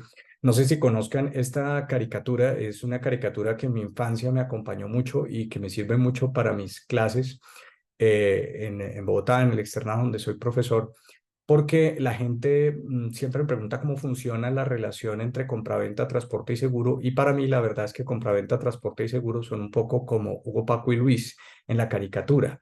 ¿Por qué? Diría yo, porque Hugo, Paco y Luis son patos distintos, evidentemente no son el mismo pato, pero en la caricatura un poco lo que pasa con los patos es que todos siguen la misma suerte, ¿no? Si uno se cae por el barranco, prácticamente los tres van por el barranco y así sucesivamente. Y el tío rico, podemos decir que el tío rico es un poco quizá la carta de crédito, ¿no? La que está detrás sosteniendo un poco la operación de todos. Entonces, fíjese que al final el seguro en el ramo de marina y en general el seguro, digamos, de transporte, podríamos decir, pues termina casi que siempre siguiendo la suerte de cierta manera, y de hecho está diseñado para cubrir una operación de la cual forma parte siendo un contrato independiente o trabajando como un contrato independiente, pero fíjese que termina siendo un poco como estos tres patos. Entonces, quería llevarlos a esta diapositiva, que prácticamente es la diapositiva pues única que voy a utilizar hoy. Utilizaré un par de slides más, pero prometo no llenarlos de mucha información, para que reflexionemos un poquito sobre esto, y apoyándome en los comentarios de Diego y de Darcio, que podamos reflexionar un poco sobre esto. ¿Qué es lo que ocurre, digamos, hoy en día tenemos básicamente en Sudamérica, en cualquier país de los nuestros, un importador, ¿cierto? Normalmente trae cosas desde, por ejemplo, China, porque va a venderlos en el mercado local y para eso celebra básicamente un contrato de compraventa. Luego, la relación de base, como ya nos lo han dicho varios de quienes me antecedieron el uso de la palabra, pues usualmente es la compraventa. Ese contrato tiene unas reglas y tiene una lógica, es un contrato principal y digamos que en el marco de ese contrato normalmente se pacta un Incoterm, como nos lo decía Diego hace un momento. Yo no voy a entrar, ni es el propósito de esta charla, digamos, explicar, no es la idea explicar hoy los Incoterms, etcétera, porque obviamente eso tiene mucho detalle y ahorita el tiempo no nos lo permite, pero fíjese que es en el marco de la compraventa en el que yo pacto como vendedor un Incoterm. Entonces, la verdad es que es en la compraventa donde yo necesito preguntarme cómo voy a hacer el transporte de los bienes desde un punto de vista, digamos, operativo. ¿El problema cuál es? El problema es que la persona que viene como a buscar el abogado, a contarnos un poco el problema, normalmente viene, pues no es abogado y tiene todo mezclado, ¿cierto? Tiene los problemas de la compraventa, del transporte, del seguro, de la carta de crédito, todo en una misma, digamos, como por entre un tubo, como decimos aquí en Colombia. Eh, entonces, un poco la labor del abogado es tratar de sacar qué es lo que es de la compraventa, qué es lo que es del transporte, qué es lo que es del seguro, entre otras cosas, porque no necesariamente hay seguro, pero digamos, lo ideal es que haya, y por aparte la carta de crédito. Entonces, fíjese que hay una interrelación entre esos contratos que desde el punto de vista práctico, pues es completamente fundamental. Y no sé si les ha pasado y si mis colegas de otras jurisdicciones sabrán darme la razón en esto, pero a mí incluso me ha pasado que llega un cliente a decirme, oiga, es que tuvimos un problema con el contrato de transporte SIF. Y yo tengo que decir, no es que el contrato de transporte SIF no existe. Lo que es SIF o lo que es FOB es la compraventa, no el transporte. Entonces, fíjese que para el operativo, para la persona que muchas veces nos trae el problema a la mesa, pues hay una gran confusión, primero que todo, entre los contratos y nuestra misión y nuestra responsabilidad de alguna manera es tratar de, digamos, diferenciar los contratos y los problemas que en ellos se pueden presentar para un poco aclarar la situación de tal manera que podamos decir, oiga, mire, esto le corresponde a la compraventa, esto es del transporte y eventualmente esto es del seguro. Pero como el foco de nuestro estudio del día de hoy es el seguro, fíjese que entonces el seguro también viene de cierta manera en muchos casos, digamos que decidido previamente en relación con lo que ocurre en la compraventa. Ejemplo, si yo pacto en una compraventa un Incoterm CIF, CIF, costo, seguro y flete, pues básicamente en la compraventa estoy pactando un precio, pero ese precio me incluye el costo del transporte internacional, no necesariamente el riesgo, por ejemplo, en ese caso no incluye el riesgo, pero sí el costo del transporte internacional y el costo del seguro. Entonces, de alguna manera, desde el mismo diseño de la operación, ya se está poniendo de presente un poco cuál es el funcionamiento que va a tener, digamos, digamos, esa interrelación entre los contratos y de alguna manera está quedando claro cómo el seguro está respondiendo a una operación. Entonces, fíjese que el seguro responde a la lógica de esa operación de transporte, pero muchas veces hay que preguntarnos, un poco como lo hacía Darcio ahorita, pues, ¿cómo es que se diseña esa operación de transporte?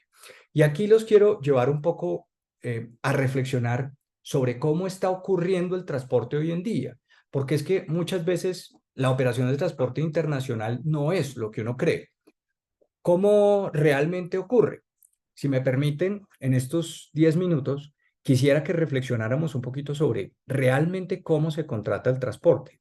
Ahorita creo que Diego habló en algún momento del envío CC, etcétera, y fíjese que vale la pena reflexionar sobre esto porque la gran mayoría de la gente, por lo menos y en mi experiencia como abogado, de pronto puede haber mucha confusión en los distintos términos y también en los roles que se asumen. Porque, ¿qué es lo que ocurre? Lo que ocurre normalmente es que usted tiene, digamos, si hiciéramos zoom acá, ¿cierto? En el ámbito del transporte, que es parte de la operación, no es un todo, pero es parte de la operación, y nos metiéramos dentro del contexto del contrato de transporte, ¿qué es lo que vamos a encontrar? Vamos a encontrar un remitente o generador de carga, una persona que básicamente, digamos, necesita un transporte. Puede ser un vendedor, puede ser el mismo vendedor, sí, claro. Si decimos, por ejemplo, que es un vendedor SIF, tiene otra camiseta, a los que nos gusta el fútbol diríamos o a los que todavía podemos hablar de fútbol, dados los recientes resultados, sin que haya mucho dolor, pues lo cierto es que el vendedor de un contrato de compraventa puede tener la doble camiseta de vendedor remitente. Lo mismo que un jugador de fútbol perfectamente puede ser jugador de su equipo y jugador de la selección de su país, ¿no? Es la misma persona, pero tiene dos camisetas. En el caso del fútbol, en el caso del contexto internacional, pues es la misma persona natural o jurídica, será un vendedor, pero también será un remitente o cargador, como lo llamamos en el ámbito internacional, el famoso shipper. Ese shipper, que puede ser el mismo vendedor, dependiendo del Incoterm que se haya usado, básicamente, ¿cuál es o qué es lo que usualmente ocurre? Sale al mercado y busca a un transportador. Eso es lo que todos creemos que ocurre. Y eso es parcialmente cierto, porque en muchos casos efectivamente es así. El cargador o shipper busca al transportador, a una línea marítima, a un OTM, etc. Pero ¿será que siempre ocurre así? De hecho, me atrevería a decir, ¿será que es lo común? Yo creo que hoy la vida y la realidad nos está mostrando algo distinto. Y es que no necesariamente yo salgo a buscar a un transportador, sino que recurro a alguien que me facilita la contratación de la operación porque yo no sé cómo hacerlo. Y perdónenme que me explaye aquí un poquito y que trate de explicar. ¿Qué es lo que ocurre? ¿Cuántos de nosotros, si estamos aquí el día de hoy, es porque trabajamos en el ramo de marín o porque trabajamos en el tema de transporte o porque estamos de alguna manera cercanos al mundo del transporte? Yo diría la gran mayoría. Los quiero invitar a reflexionar a ver si cuántos de ustedes en este momento, mientras me están escuchando en las distintas jurisdicciones, saben cómo traer un contenedor, pero cómo hacerlo realmente, ¿no? O sea, con nivel de detalle, traer un contenedor desde un pueblito en China hasta la ciudad donde están. Yo diría, la gran mayoría no lo sabemos. De pronto alguno diría, hombre, por el colegio tengo alguna referencia geográfica o por el instituto, como le dicen en Argentina, y entonces lo que vamos a hacer es, vamos a tratar de imaginarnos cómo es la operación y seguramente vamos a necesitar un tramo terrestre en China, originalmente hasta el puerto de Shanghái, después vamos a necesitar una naviera que nos traiga la mercancía, por ejemplo, desde el puerto de Shanghái hasta el puerto, en mi caso sería de Buenaventura, y de Buenaventura a Bogotá, por decir alguna cosa, si es que estuviéramos planeando traer el contenedor a Bogotá. Pero les pregunto, ¿cuánta gente realmente sabe hacer eso? Y sabe hacerlo con el nivel de detalle y de precisión que exige la operación. Porque si usted se equivoca en la forma de planear o de ejecutar la operación, ¿eso en qué termina traduciéndose? En dinero. ¿Por qué? Porque va a tener que pagar los sobrecostos del muelle, los sobrecostos de muellaje, de puerto, los sobrecostos del contenedor, etcétera, etcétera, etcétera. Entonces, en la vida real, la gran mayoría de las personas o mucha gente, sobre todo en el transporte de línea, no recurre directamente al transportador, no recurre directamente a la naviera. No sé si a mis colegas les ha pasado, pero el otro día un cliente mío me dijo, oiga, necesito que se siente con la naviera porque hice una negociación de un transporte y nos blinde, ¿no? Que es una expresión que utilizan mucho los clientes aquí en Colombia. No sé si compartirán ese dolor conmigo, ese dolor de blíndenos. Cuando el cliente dice, por favor, blíndenos. Lo cierto es que, a ver, a veces se puede, a veces no se puede, pero más allá de eso, el punto es qué tanto lo puedes hacer dependiendo de tu interlocutor. Y en ese caso, yo estaba pensando que el interlocutor era la naviera. Resulta que llegué a la reunión y me encontré con que el interlocutor no era la naviera. ¿Quién era el interlocutor? Resulta que el interlocutor era un agente de carga. Y la realidad del comercio internacional actual implica que particularmente en el transporte de línea, nosotros no recurramos directamente al transportador, sino que nos vayamos por una segunda opción y prefiramos ir donde el intermediario. ¿Quién es el intermediario? Lo conocemos como agente de carga en Colombia, seguramente ustedes lo llaman freight forwarder, transitario, bueno, de alguna otra manera, pero saben de quién les estoy hablando, ese personaje que realmente no es transportador. Algunos dirían huele a transporte, sabe a transporte, parece transporte, pero no es transporte, porque al final del día su negocio en sí no es transportar nada. Su negocio en puridad es fundamentalmente conectar los cables. Entonces, en muchos casos lo que ocurre es que a través del intermediario se llega a él o a los transportadores que requiere la operación. porque puede ser más de uno perfectamente. Entonces, justamente uno debería entender que en la contratación del transporte actual, claro que están los transportadores, pero también hay una gran cantidad de otros personajes, agentes de carga, coordinadores de transporte, comisionistas de transporte, que no son transportadores y que muchas veces su finalidad en el negocio ni siquiera es transportar nada, sino básicamente tratar de conectar a las personas que intervienen en el negocio. Pero bien, ahí deberíamos, digamos, entonces tratar de entender la operación y decir, bueno, justamente entonces esos intermediarios muchas veces nos permiten llegar al transportador o a los transportadores que requiere la operación, y es con ellos que la operación, o mejor dicho, en virtud del transporte y de los transportadores, se llega fundamentalmente al destinatario para la entrega de las mercancías, que puede ser perfectamente el comprador, por ejemplo, en el marco de una compraventa. Sin embargo, quiero reflexionar sobre esto y estoy seguro que en la gran mayoría de los países latinoamericanos estamos viviendo un fenómeno parecido.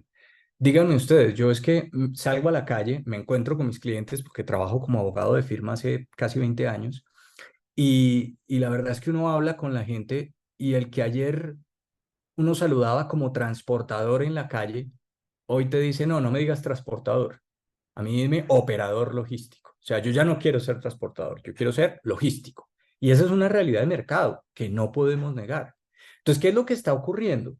Está ocurriendo que el que antes llamábamos transportador, ahora quiere que le digan logístico. Que este se identifica como, digamos, él no dice muchas veces que es intermediario, en algunos casos sí, en otros no, pero la verdad es que hay un fenómeno donde, digamos, pues muchas veces quedan dudas sobre quién es el transportador. Y aparte tenemos otra realidad, que es que está surgiendo un nuevo jugador del mercado, que es el operador logístico, y nos toca ver si es lo mismo o no es lo mismo que el transportador y que los intermediarios. Y súmenle a eso otra realidad del mercado, porque a mí me parece que los abogados tenemos que estar de cara al mercado y no al contrario. ¿Qué es lo que está ocurriendo también? Y lo digo por mi experiencia en Colombia, pero estoy seguro que ocurre en muchos países. El intermediario, también conocido como agente de carga o freight forwarder, es una persona que en la vida real no se queda conectando el cable. Él nace de esa conexión. Su propósito de base es conectar al shipper con el carrier o al cargador con el transportador. Esa es su idea de base, pero no se queda comercialmente en ello. Tan no se queda aquí en Colombia, que me imagino que pasa mucho en los países. eh, Tenemos los paisas, la gente de Medellín, la gente de la zona cafetera, que son muy buenas en los negocios. Y el otro día una señora paisa me dice, oiga, Javier, es que el tema de nuestro negocio, estando ella como intermediaria, el tema de nuestro negocio es que ya que hacemos una cosa, también podemos hacer otra. Y yo le dije, ¿y qué es acaso eso otro que hace? ¿No? Eso es una conversación de hace muchos años, pero la verdad es que sigue teniendo vigencia. ¿Qué me quiso significar? Hombre, ya que hacemos coordinación del embarque, si quiere también le consolido embarques. Y cuando uno habla de contenedores, la consolidación es fundamental. Ah, pero también le etiqueto, le rotulo, le envaso, le rotulo, maquilo, ensamblo, etcétera, etcétera, etcétera. Entonces, lo que estamos viendo realmente en el mercado del transporte es que particularmente estos sujetos que están acá, estos intermediarios, han venido evolucionando para prestar muchos otros servicios. Y esos otros servicios ya no se quedan en el transporte, sino en etiquetado, rotulado, marcado, ensamblado y todo lo otro que se puedan imaginar. De hecho, el otro día, hablando con un cliente, me decía, vea, es que el negocio más rentable del sector logístico hoy en día es el picking. No sé si para todo el mundo será igual, pero por lo menos lo era para él. ¿Y qué es el picking? Nada distinto que la preparación de pedidos, sobre todo en última milla, cuando las ciudades están tan congestionadas como Bogotá, como Sao Paulo, como Buenos Aires, seguramente como Montevideo, en donde muchas veces los grandes camiones se quedan afuera para tratar de ingresar en vehículos más pequeños a la ciudad y evitar la gran congestión. Se necesita preparar el pedido para, digamos, generar operaciones más eficientes. Entonces vuelvo un poco a mi punto de inicio y ya para ir cerrando, que mi propósito era, fíjese entonces que si nos metemos acá, no siempre la realidad es la que uno crea, es una realidad mucho más compleja, donde el negocio tiene muchos más aristas que simplemente mover carga de un lugar a otro, donde el negocio está creciendo, donde los distintos actores cada vez son más y donde los servicios que prestan esos actores cada vez son más complejos. Entonces, yo creo que desde el punto de vista del seguro de transporte, que en últimas el seguro responde a una realidad de riesgo, por supuesto. ¿Cuál es esa realidad de riesgo? El riesgo asociado tradicionalmente al transporte, ¿cuál es? Es decir, si uno mira el transporte, ¿dónde están los riesgos del transporte? No hay problema, porque hay una ley o los convenios internacionales. Por ejemplo, Darcio mencionaba hace un minuto las reglas de la Haya, el Haya-Visby, famosísimas, las reglas de Hamburgo, las reglas de Rotterdam. ¿Qué son esos instrumentos? Nada distinto a convenios internacionales que establecen una limitación de la responsabilidad civil del transportador marítimo. Ejemplo, las reglas del Haya-Visby te dicen, el transportador daña o pierde las mercancías, te paga 2 derechos especiales de giro por kilogramo o 666,67 derechos especiales de giro por paquete, el que sea mayor, siempre que no haya habido declaración de valor. Eso es lo que dicen las reglas del Haya-Visby. Entonces, cuando un asegurador llega y mira esa operación, lo que está mirando es el riesgo asociado a la operación y dice, ah, ok, yo puedo medir mi riesgo, mapeo mi riesgo, porque el riesgo ya está establecido ¿dónde? En la ley o en el convenio, ¿correcto? Entonces, fíjese que en la tradicional óptica del seguro de transporte, creo que, hombre, para eso está la ley, para eso están los convenios y hay unos daños, hay unos riesgos que de alguna manera ya están tarifados, diría yo, a nivel internacional, tal y como lo hacen los convenios internacionales, y ahí estamos en una zona más tranquila. Pero entonces, ¿mi mensaje cuál es? Mi mensaje es, ¿será que a hoy el futuro del estudio de la materia sigue estando limitado a lo que tradicionalmente hemos entendido como el seguro de transporte, es decir, a la operación de transporte como la conocemos hoy? ¿O será que todos estos cambios en la operación de transporte, donde tenemos mucho más actores, freight forwarders, operadores logísticos, etcétera, con muchos más servicios, picking, packing, etiquetado, rotulado, será que eso nos invita a repensar el panorama de riesgo en la operación de transporte? Yo personalmente creo que sí. Y creo que hoy la invitación que tenemos quienes trabajamos como abogados en el ramo de Marín es a no quedarnos en un concepto tradicional del seguro, como es el riesgo inherente al transporte. Si uno mira, por ejemplo, el Código de Comercio colombiano habla del riesgo inherente al transporte, ¿no? Y uno se pregunta, por ejemplo, si una póliza stock throughput, hasta dónde cabe o no cabe en el concepto de riesgo en el transporte. Yo escribí un artículo hace algún tiempo que les puedo compartir, y lo voy a poner en el chat ahorita que finalice mi intervención. Escribí un artículo hace algún tiempo con un compañero, con un colega, que tal vez algunos de ustedes conocen, Jorge Cruz. Escribí con él un artículo sobre riesgo en el transporte y riesgo en la logística, donde el propósito del artículo era replantearnos el concepto de riesgo inherente al transporte para ver si podíamos llegar a hablar del riesgo inherente a la logística. Es que yo creo que el seguro y los modelos de seguro, a pesar que sé que obviamente desde Ed Lloyd y toda la historia de los seguros es una industria muy conservadora, que da pasos poco a poco, que no es fácil, digamos, ir cambiando esas dinámicas, sobre todo de las pólizas y demás. Yo creo que a futuro sí deberíamos pensar un poco en que en la medida en que cambia el panorama de riesgos, deberíamos también cambiar un poco ese concepto o ampliar más bien, más que cambiar, ampliar ese concepto para no quedarnos únicamente en los riesgos del transporte, sino replantearnos hacia los riesgos de la logística. ¿Por qué? Por la sencilla razón de que, a mi modo de ver, la industria del seguro y particularmente la industria del seguro de Marín no puede ser ajena a la realidad del mercado y a la realidad de los riesgos que estamos viendo en el día a día de nuestra región y, por supuesto, yo diría del mundo. Así que con esto, pues nada, Franca, muchas gracias por la invitación y aquí estoy atento para lo que considere. Bueno, muchas gracias. Excelente también. Felicitaciones por la jornada de los tres. Y abrimos en este momento para los micrófonos, para opiniones, comentarios, consultas y armar el intercambio y debate entre todos los profesionales convocados aquí en esta en esta reunión que son de diversos países de Latinoamérica y seguramente va a ser muy interesante lo que se pueda aportar.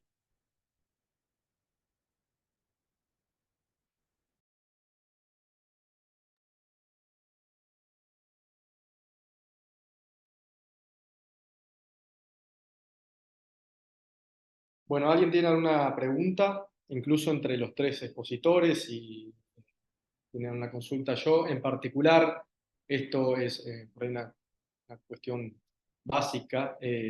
Si a ustedes que se dedican a esto, no sin, en primer lugar, agradecerles de verdad la absoluta predisposición que han tenido con nosotros, con los integrantes del SILA Joven, para disertar. Muchísimas gracias a los tres. Han estado excelentes en sus exposiciones. Y lo que les quiero consultar es, por ahí, Diego, hablaste de la cláusula de tránsito. De alguna manera, esta cláusula, te consulto, incorpora todas esas variables que pueden estar en las Incoterms, ¿me explico? La póliza, sí o sí, el modelo de póliza se va a atar al contrato de compraventa, o esta cláusula ya abarca de alguna manera esas variables. No sé si No, fue está clara la pregunta. contemplado. Sí, sí, está contemplado. Lo que dice la póliza es que quien hace la reclamación tiene que demostrar que tiene un interés asegurado. El instituto, los creadores de la póliza conocían bien esta problemática, las diferentes etapas de los transportes.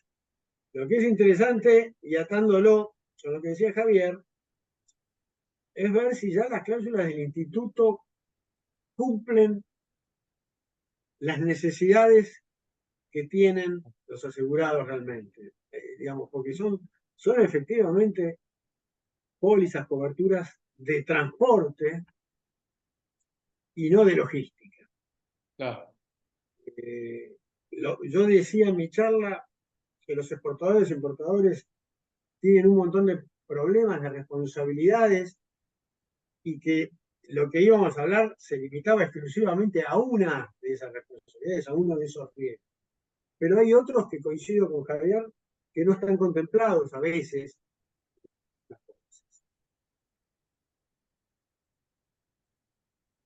Perfecto, Diego.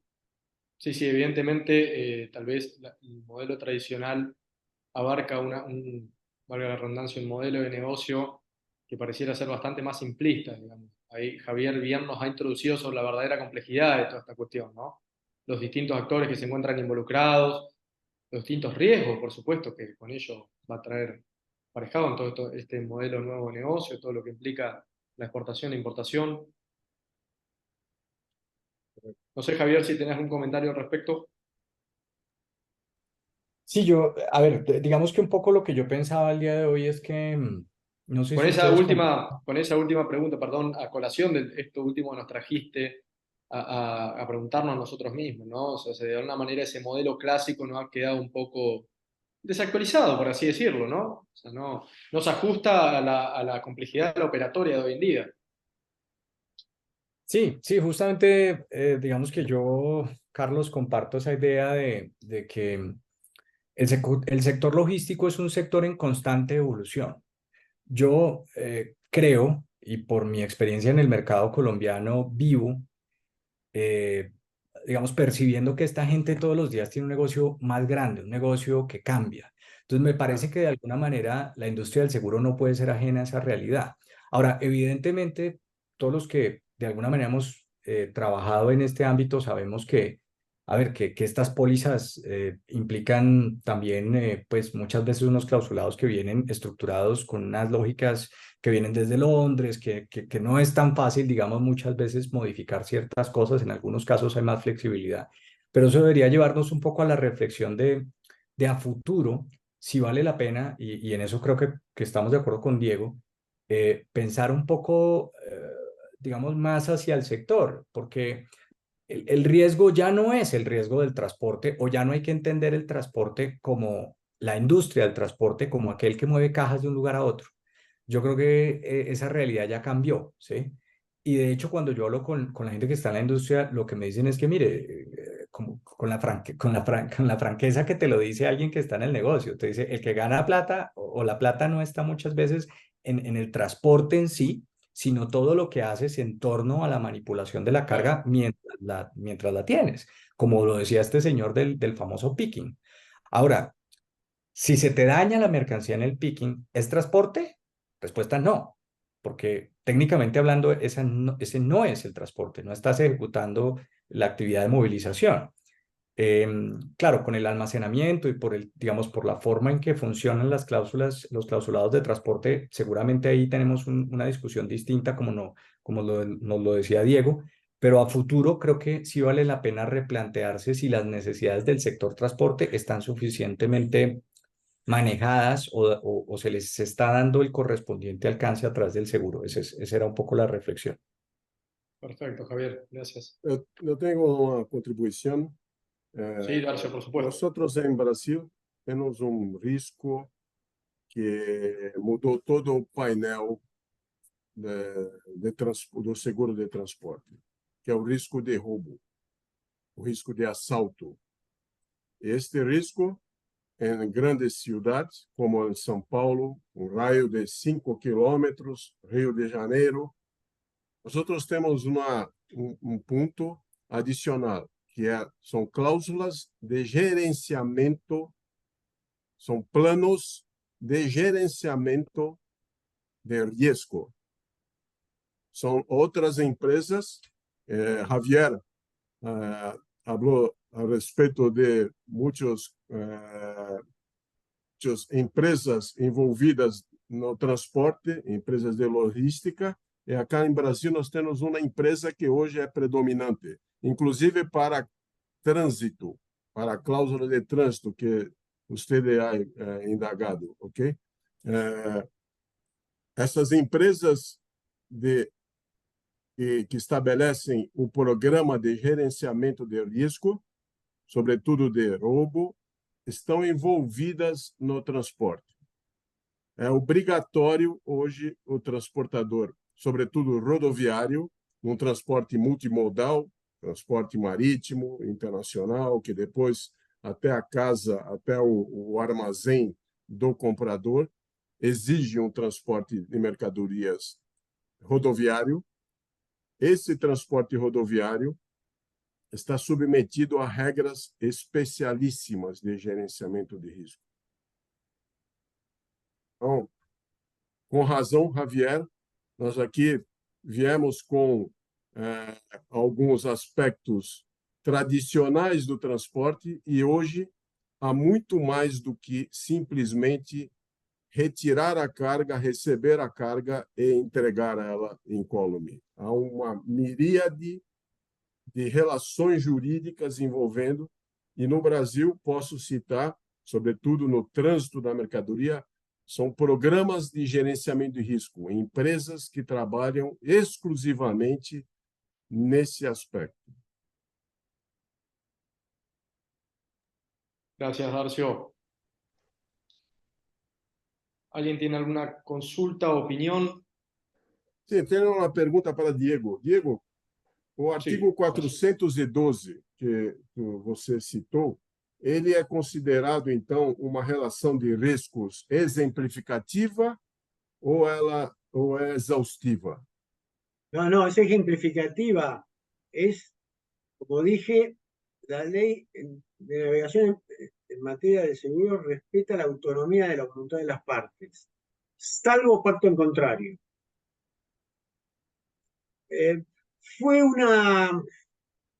Fue sacado de la Marine Insurance Act de 1906, que enumeraba parecido a los llamados riesgos de mar. La verdad que no se emplea porque todos nos guiamos por lo que dicen las pólizas, que son mucho más amplias. Sim. Outro aspecto aqui no Brasil é sempre importante esse direito comparado, né? Nós tivemos aqui, desde 2007, uma abertura do mercado de seguros e resseguros.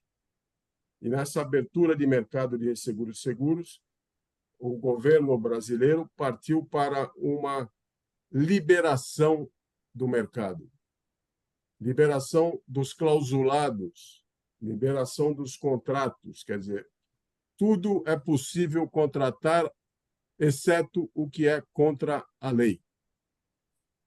Então, hoje você tem apólices tailor-made, você tem apólices específicas num aspecto que foi citado pelo Javier novamente, nesses complexos transportes que exigem terceiros envolvidos, freight forwarder, enfim, um número grande de envolvidos na relação. Hoje você pode, por meio dessa abertura do mercado no Brasil, criar clausulados para atender esse mercado tão diverso e complexo. Perfecto, García, gracias por tu aporte. Si alguien iba a decir algo, no sé si era Javier o Franco. Javier o Diego. No, que estoy de acuerdo con Darcio, simplemente acotar que si estamos viendo también mucho en Argentina que los tomadores de pólizas que se llaman abiertas, flotantes, es una póliza abierta que se le van declarando viajes. A medida que se hacen, se paga prima por viaje, pero una póliza de vuelta abierta. Aparecen muchos freight forwarders o agentes de carga contratando ellos las pólizas por cuenta y orden de sus clientes. Con lo cual, sí, el mundo cambia muy rápido, porque todo eso genera comisiones, genera nuevas diagonales en los negocios, en el negocio. Sí. Respeito da apólice aberta, tem um ponto importante. A jurisprudência brasileira ha estabelecido que em las apólices abertas há uma obrigação de globalidade. É uma globalidade porque todos mesmo, não pode haver exceção, todos os embarques, todos os valores têm que ser averbados, todos. Se um valor não for averbado, ou for averbado em valor menor, há perda do direito ao seguro. Isso é uma jurisprudência do Superior Tribunal de Justiça do Brasil. Así funciona la idea. No sé si seríamos tan terminantes, pero el tomador de la póliza tiene obligación de denunciar y pagar todos los viajes que haga. Y el asegurador en estas pólizas abiertas tiene, por medio de una cláusula, la facultad de auditar al asegurado para chequear el cumplimiento de esta carga. Perfecto. Yo una pregunta que para ustedes seguramente también debe ser sencilla la respuesta. ¿Cuál es el criterio, Diego, Darcio, Javier, para aplicar o la ley argentina o la ley brasilera o la ley colombiana al contrato de eso? Para la ley argentina, bueno, es complicado porque... Pregunta sencilla pero difícil respuesta. No, si te referís al contrato de seguro, bueno, las pólizas argentinas, las pólizas argentinas, las cláusulas compromisorias no son válidas, con lo cual la ley y jurisdicción en una póliza argentina es siempre argentina. Claro, perfecto. Ahora, en un contrato de transporte te pueden poner en un conocimiento de embarque una cláusula bajo la cual el contrato de transporte se rige por ley y jurisdicción extranjera, Londres. Para la ley argentina estas cláusulas son nulas. Mira. Es decir, las cláusulas son nulas y vos podés pactar una jurisdicción extranjera después del hecho, pero no te la pueden imponer en un conocimiento. Claro. Es decir, hay situaciones, sería muy largo, complejo, pero la interrelación del seguro, el transporte y el contrato de compraventa lo ves en muchas facetas. Perfecto, Diego, gracias. No sé, Darcio y Javier, si quieren agregar algo respecto de sus predicciones. Bueno, yo diría que sí es una pregunta compleja, digamos que particularmente los temas de ley aplicable, desde mi punto de vista en este tipo de negocios, por ejemplo, digamos, que implican de alguna manera el involucramiento de varias jurisdicciones. Justamente aquí estaba mirando en el artículo que les acabo de compartir, hay una sección sobre ley aplicable en donde de alguna manera yo defiendo un poco la idea de la validez de las cláusulas de elección de ley. Claro, para cierto tipo de situaciones en donde el seguro justamente cumple ese propósito de cubrir las mercancías en distintas jurisdicciones. Porque, claro, me parece que lo contrario puede, digamos, generar muchas dificultades prácticas, pero bueno, ahí están los argumentos por si alguien también lo quiere ampliar. Buenísimo, Javier. Muchas gracias. Bueno, ¿alguien más tiene alguna pregunta?